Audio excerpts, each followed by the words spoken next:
Hello everyone, welcome to the When at Work podcast. You're with your host Julian Leahy. Today I'm joined by the fantastic Jesse Johnston. Welcome to the show, Jesse.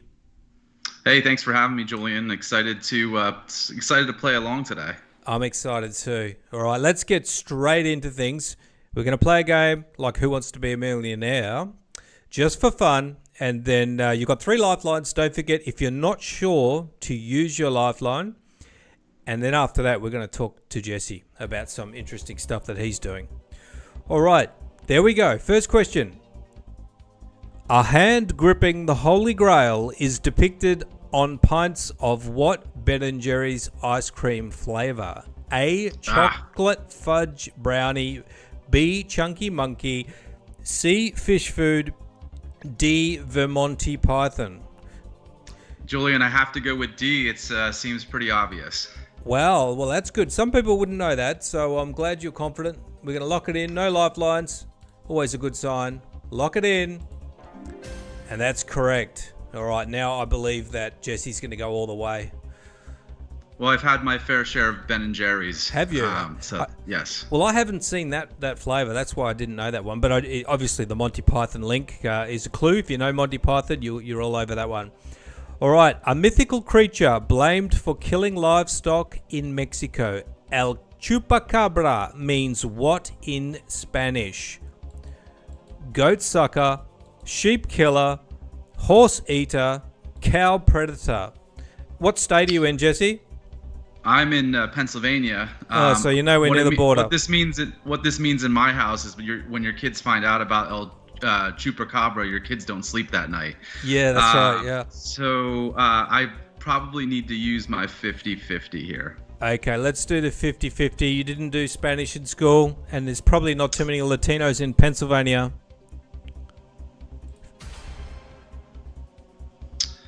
Well, I was going to say sheep killer, so I'm going to go with sheep killer.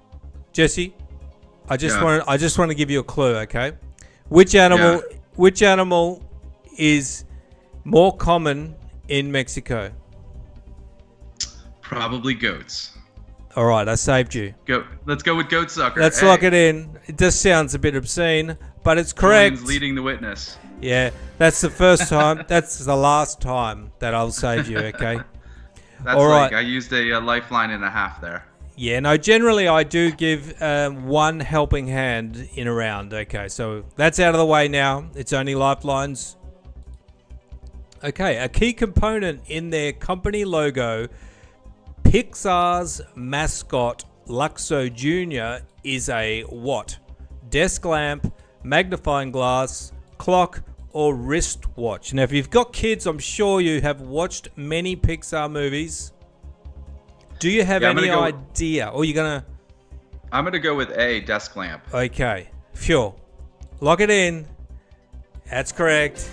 Well done. All right, we're back on track. We got over the Chupacabra, and we're continuing on. By definition, which of these types of triangles is always acute? This is difficult. Geometry. Right triangle, obtuse triangle, isosceles right triangle, equilateral triangle. Now, before we do this one, do you have any idea before locking it in? I want to say I do have an idea. Which idea are you thinking of without locking it in? So I was going to say the obtuse triangle would be always acute, but that could be acutely wrong. You could be. Now, I can't even remember what the correct answer is. In this instance, I would say I think the audience might be able to help out with this one. Yeah, let's get the audience to help out. Let's get the audience in. Okay. All right, we just got to wait a moment. Hopefully my audience knows geometry. You need to have like a teenage son for this type of question. I needed to talk to my daughter last year when she was taking geometry, so... Yeah. Although surprisingly, when you go to help them with the homework, it all comes back. It does. And then it goes away as quickly as it came. Goes right back away again. Yeah, exactly. All right, what do we got? Okay, we have got A, 3%, B, 12%, C, I can't see what that says. What does that say? I think that the audience is saying 10%. D that is it's all an over 75%. Huge. I've never seen one like that before. So equilateral. I think we're gonna go with the audience on this one. Go with the audience. You know what? I did have a slight favor for that one. Let's lock it in. Okay, that's correct. All right, now the audience is right this time. It's not always right. You're still alive. Yeah. You're still alive. You're down to your one Google lifeline. Okay. But I still believe in you, Jesse. I believe in me. Yes, that's the most important thing. Mm-hmm. And I've got to admit, these questions are very hard. A few notes of the French national anthem, La Marseillaise, or however you say it, La Marseillaise, La Marseillaise, the French national anthem, play at the start of what Beatles song? Hey Jude, Let It Be, Come Together, All You Need Is Love. I'm going to go with D, All We Need Is Love. Ooh. So you're either a Beatles fan or a French national anthem fan. Or a little bit of both. Well done. Right now, I'm a fan of both. So. You know that song? I do. Excellent. I'm not singing today though, Julian. No. In case that's where you were going. No, we're not going that way. I get paid to sing, so. Anyway. Do you really? I do not. That's a joke too. I get paid not to sing. All right, continuing the on. only time to sing is at the end of the match, right? Yeah, that's right. Yeah. Or when you've had a few beverages. Yes. A new spin on the BLT, the increasingly popular BLAT sandwich, typically comes with bacon, lettuce, tomato, and what? Anchovies, avocado, almonds, or apple? Well, we get ours from Mexico, so I'm going to go with B, avocado. Unbelievable, Jesse. Yeah. You are doing great. Have you heard of a Blat sandwich? I've enjoyed a Blat sandwich. You've had a Blat, okay. Yeah. It sounds like a Russian swear word to me. It's a delicious sandwich though. It sounds good, yeah. Yeah. Avocado. All right, well, done. I put tomatoes on mine. I think you said you put tomatoes on yours. I don't know, tomato. Yeah. Yeah, champagne comedy from Jesse. Love to see it. All right, now you're at the safe level. That's great. So let's continue on. The speed at which music is performed is known as what? Key, melody, pitch, or tempo? Well, I got to quote my girl Lizzo here and say I need some tempo. So D, tempo. Tempo. Okay, let's lock it in. You're doing good on the music ones, because that's correct. Well done, Jesse.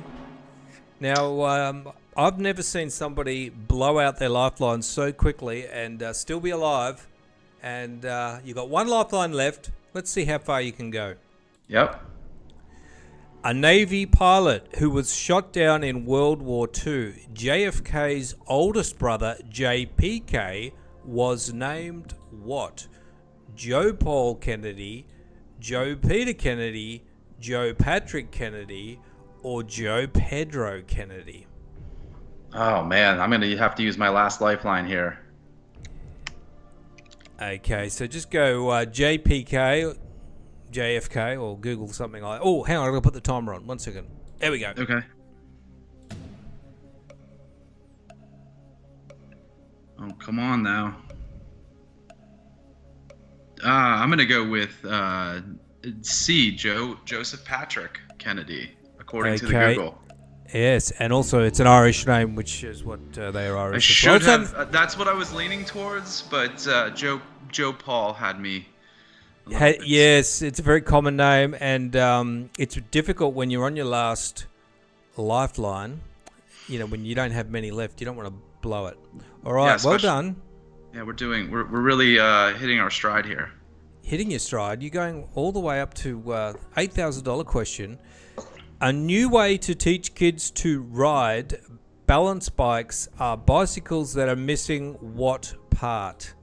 Handlebars, pedals, brakes, or inner tubes? Well, both of my girls learned on a balance bike, so I know that they do not have pedals. Excellent. Let's lock it in. That is correct. Well done. Amazing. Not sure the teaching them with no handlebars would work.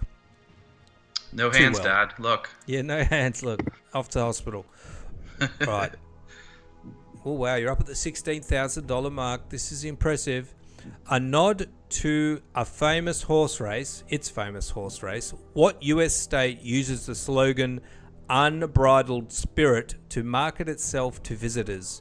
Florida, New York, Kentucky, or South Carolina? I'm going to use context clues about horse racing here and go with C, Kentucky, and lock it in. Let's lock it in. And why is that a clue for you? Well, the Kentucky Derby is the biggest, the granddaddy of them all, as they say. It's the big one, yeah. What's the other big one they have? Something stakes.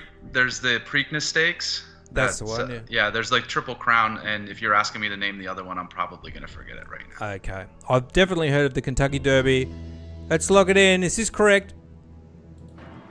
It is. Well done. The music's about to going, hit the next level, which huh? Jesse can't hear. So you're at the $12,000 safe line. Now, I just need to remind people that this is all for fun. And if Jesse gets $1 million, I will not owe him $1 million. I did have... Do you know that this is my disclaimer? Because I had an awkward conversation one time after somebody won. The question is, if I did win $1 million, could you give me $1 million? Anyway, we could talk about that offline. I would say the check's in the mail and block you. All right, let's continue. In a memorable scene from Beverly Hills Cop, what does Detective Axel Foley use to disable a car? A banana, a credit card, superglue, or a brick? Now, this is pretty sneaky because he did actually use some of those, 3 of those items he used in that movie. I don't know if you can remember watching that movie, can you? I remember the movie, but I do not know what he used to disable the car. So I'm going to... a brick would damage the car. All right, let's get rid of that. Yeah, give it a brick. All right. Yeah, a credit card. Maybe if he was like slicing some wires or something. But I'm gonna go with super glue and a banana seem to me like things that could really gum up the works. But a credit card could dice up some wires. So I'm really in a. So he disabled a car. I'll give you a clue. Yeah. So the car's, he can't get into the car. Yeah, he can't get into the car. So credit card. That's gonna lead you the wrong way. I've led you the wrong way. Yeah, right. that would lead me towards a credit card. All right. I'm gonna go with a banana and lock it in. Banana. Sounds crazy, but it's correct. Well done. Honestly, I thought you had no chance of getting back on the banana. Yeah, well, I'm fully on the banana. You're on the banana. All right, well done. Oh, my goodness. Look, you've only got 4 questions to go. No lifelines left. Pulling right answers out of I don't know where. In a nod to its setting, what TV show's theme song is performed by a band called the Scrantones? This is almost like cheating because I grew up a few miles from Scranton. So. Oh, interesting. And okay, well, let's continue on with the answers. So, in a nod to its setting, what TV show's theme song is performed by a band called the Scrantones? The Office, 30 Rock, Friends, or The Good Doctor? And Jesse is feeling confident. What are you going to lock in? We're going to lock in The Office. The Office. Scranton, Ohio is where The Office is set. And it's quite a coincidence because my middle son is currently obsessed with binging that show. And today I saw him watching the one when Kevin brings the chili pot in and spills it everywhere. Do you remember that one? Yes. Very funny. All right. Yeah, it's a great show. And My favorite scenes are the ones where they go outside and there's palm trees. There's no palm trees in Scranton, Pennsylvania. Yeah, of course. Oh, it's Pennsylvania. I thought it was Yes. Ohio. Okay, Scranton, Pennsylvania. So that's why, yes, you live in Pennsylvania. All right. Well, 3 questions to go. I now am a full Jesse Johnston believer. Let's go on to the next question. By tradition, Navy SEAL candidates who give up during training do what to announce they are quitting? Blow a whistle, sound a horn, ring a bell, yell uncle. Well, I've read a lot of books. Have you? Around this. Jocko Willink has written a few books. I Yes, believe I've heard they of him. ring a bell. Jesse, Yeah. you are correct. Yes. Thank you, Jocko. Unbelievable. All right. Tension is mounting, flying by the seat of his pants, no lifelines left, and just defying the odds here. This could be a record in terms of longest stretch without a lifeline. We've got 2 questions left.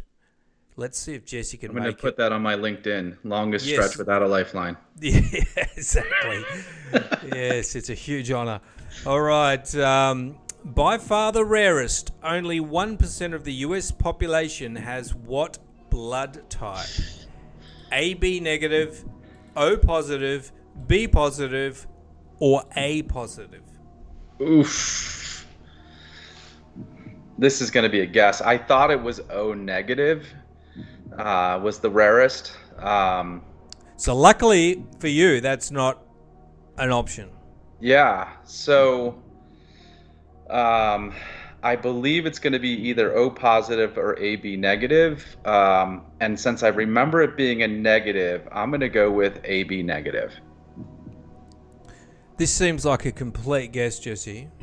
It's an educated guess. Hey! And it is 100% correct.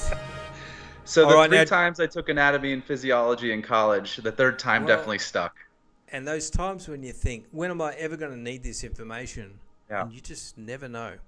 And now if Jesse makes it all the way, this is a very rare strata of guests that makes it all the way, and they can come back for a champions round of Jeopardy, should they wish to. And let's see if Jesse can take it out. Okay, Aristotle wrote that what animal, though immune from other illnesses, is occasionally subject to flatulency? Giraffe, hippo, elephant, or lion? Whew. Aristotle. So where did he hang out? It's a great question. I don't have. It's one of the things I haven't studied clearly based on my results here. When I think of flatulent animals, I don't necessarily think of a giraffe or a lion. Just I don't know. Maybe it's just the roundness of their rear ends. They don't seem to fart too much. So I'm split between the hippo and the elephant, and Aristotle. I don't know where he hung out. This would be a complete guess, but elephants seem to be a very prominent animal and worth exploring, and a little bit more approachable, meaning like you can get closer to them to understand, where hippos tend to be a little bit more aggressive. So I'm going to go with C, elephant, for $1 million of your money. Jesse is a professor of logic. Let's see if it's paid off. Locking in C to take out the whole thing and qualify for the champion round. Oh, It's wow. correct. Well done, Jesse. Wow. That was incredible. Wow.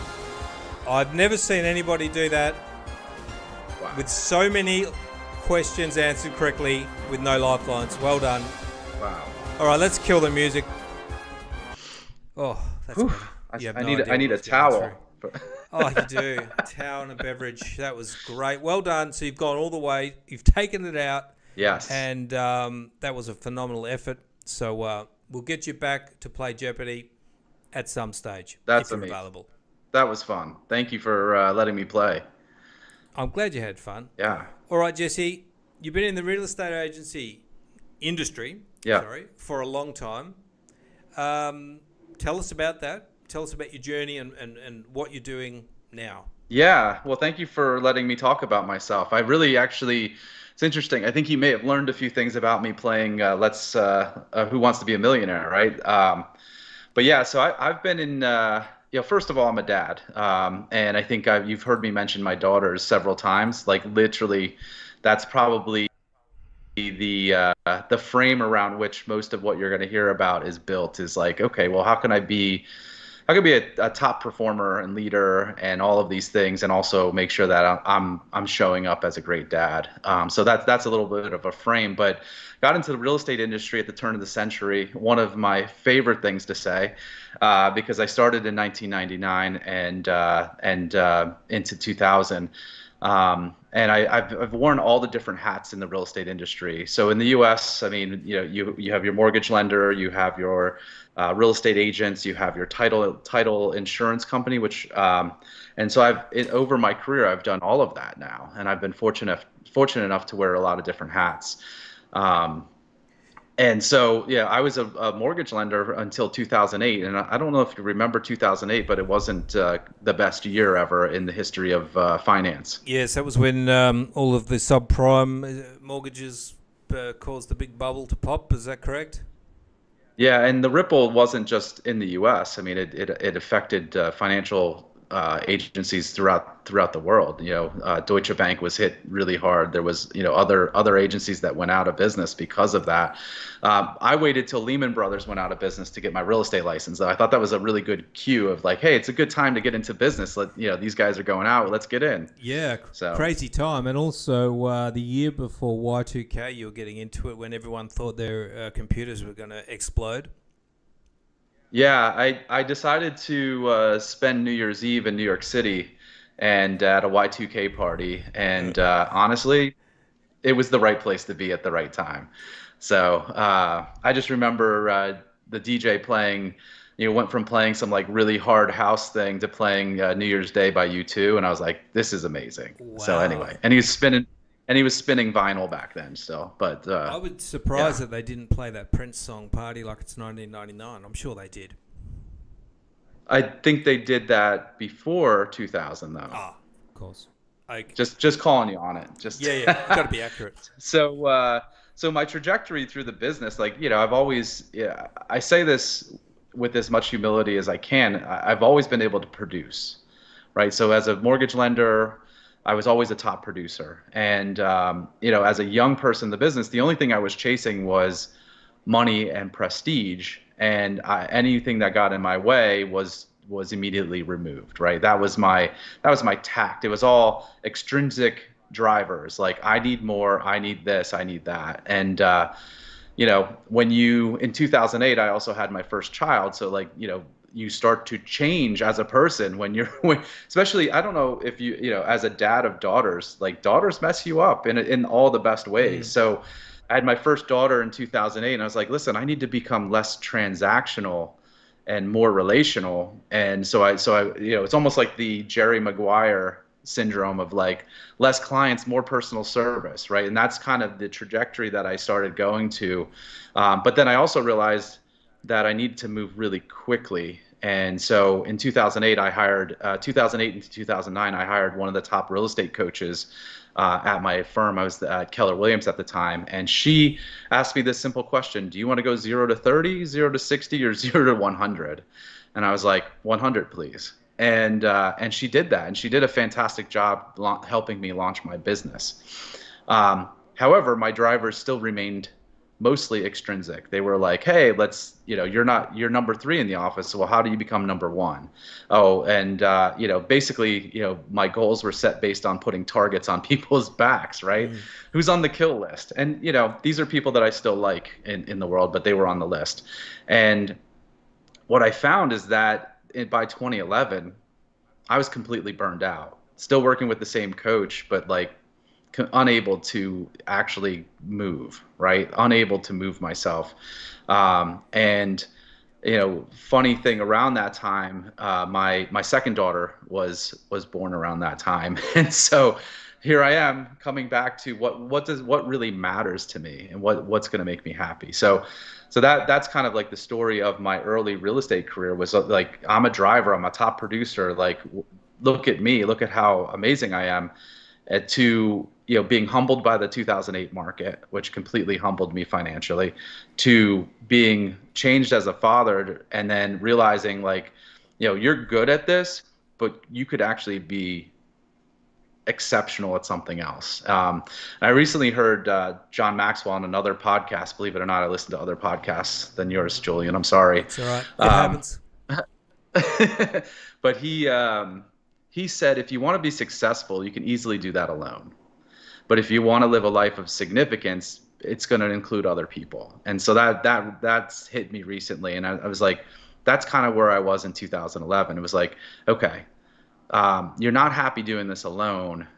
And if you were to build a team around you, would you be happier? And I have to say, like, absolutely did I learn that my main focus in life is really building connection with people and helping them engage, helping them reach ultimately what they're shooting for.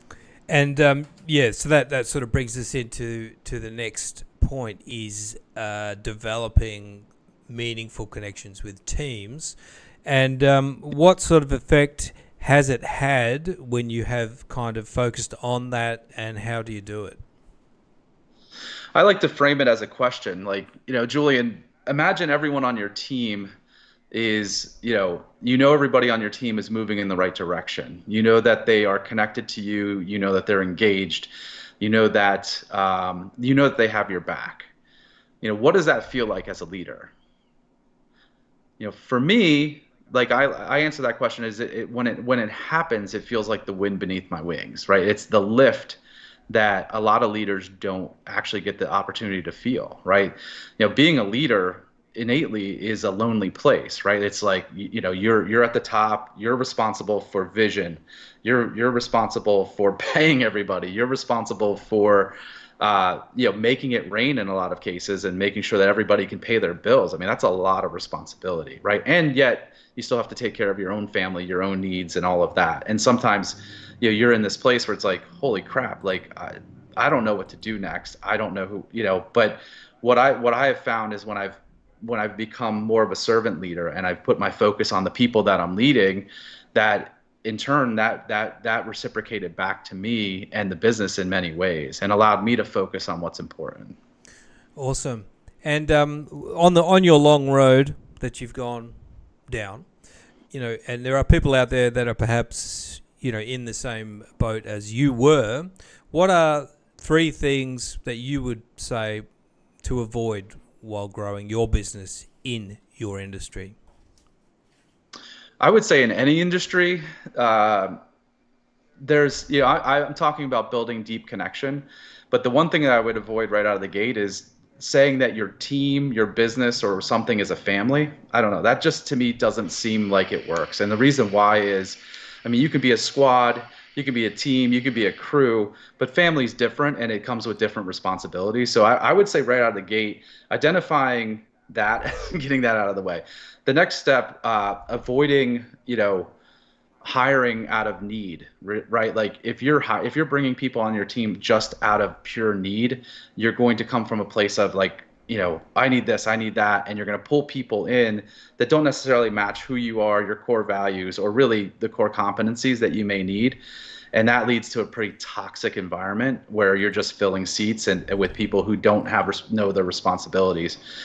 And you asked me for a third thing. I would not only dictate from the top, right? I would avoid, top down only management. There is a time for the vision and for things to be pushed down. But what I've found is when you're able to take the vision of everybody on the team and have that kind of wrap up into the global vision of the company, when people actually have ownership in the company and you're doing things in some of the ways that they suggest, I find that leads to higher levels of engagement and in turn higher levels of success for the company. Awesome. And what are you doing with JesseDJohnston.com? Is that are you training people or? Yeah, so where I am right now, there's several different places that I'd like to provide value back to the community, and one is, real estate coaching and consulting. So that's where I come in and provide basically a full review of the company, all systems, processes, people. But I spend a lot of time working with the leaders. What I find in most real estate companies is that the leadership hasn't set a clear vision for the company. They don't have core values, right? And to quote Hamilton, if you don't know what you stand for, what will you fall for, right? So that is number one, is helping these agencies really figure out what they stand for, and then using what they stand for and those core values to really attract and nurture top talent, right? Because at the end of the day, you're only as good as the people on your team and the vision that you've laid down for them. So that's one piece. And the other piece is something I called PS, or planned spontaneity. And that is directed at leaders. And I like to say it's founders, leaders, and heads of household. It's an opportunity for me to coach you through going deep with your most important connections. These are your in a business, this could be your career determiners. In, if it's partnerships, it could be like your wealth determiners. At home, it could be your happiness determiners. But how can you effectively, one, get to know them, so you see, hear, and know them. Two, you cultivate the relationship, so you continue to do check-ins with them, so you continue to take in data. Like, think of yourself as a machine taking in, like, I know you because I've asked you these questions, so I have a questionnaire that I have all direct reports fill out, and then we cultivate that on a one-on-one where we go dig deep on what your mission, what the employees or direct reports or partners big goals are, so we know, like, hey, like, we're working towards this together. And then three, the planned spontaneity part is taking that information and with a plan, provide unexpected and over-expected rewards, acknowledgement, and just just checking in and cultivating that relationship. I have found with a little bit of note-taking, just a little bit of thinking, like stopping once a week and saying, okay, I have 5 people that matter to me a lot. And I'm going to stop for 30 minutes and just think about what my interactions with them or things I've seen that week. And then it doesn't have to be everybody, but maybe you go to one of them and say, I saw you walking that person down the steps that was having a hard day. That's the kind of people I want to be in business with. Or like Dr. Wayne Dyer. I love Dr. Wayne Dyer. He, another bald guy, by the way. He said, catch your children doing something right. And I was like, game changer. So I would say I use that also in business. Like, catch your direct report doing something right and let them know about it. Like, that stuff is game changer. That changes the temperature in the room for sure. Yes, we often fall into that trap of pulling people up and just not really appreciating the things they're doing right. And when you do actually just acknowledge that, just in the smallest way, people feel so much better, and they it breeds real loyalty, and they will, they're on the same path. That's great, Jesse. So, if you are out there and you have a little bit of a culture problem, you haven't quite got the team focus happening, have a chat to Jesse, because Jesse's done it over a long period of time. And thank you, Jesse, for coming on, and also well done for getting to the final question. I'm going to look for that deposit in my bank account. Yes, as I said, Julian. The check is in the mail. All right. Thanks, Awesome. everyone, for listening and watching. I'll see you next time. Bye-bye.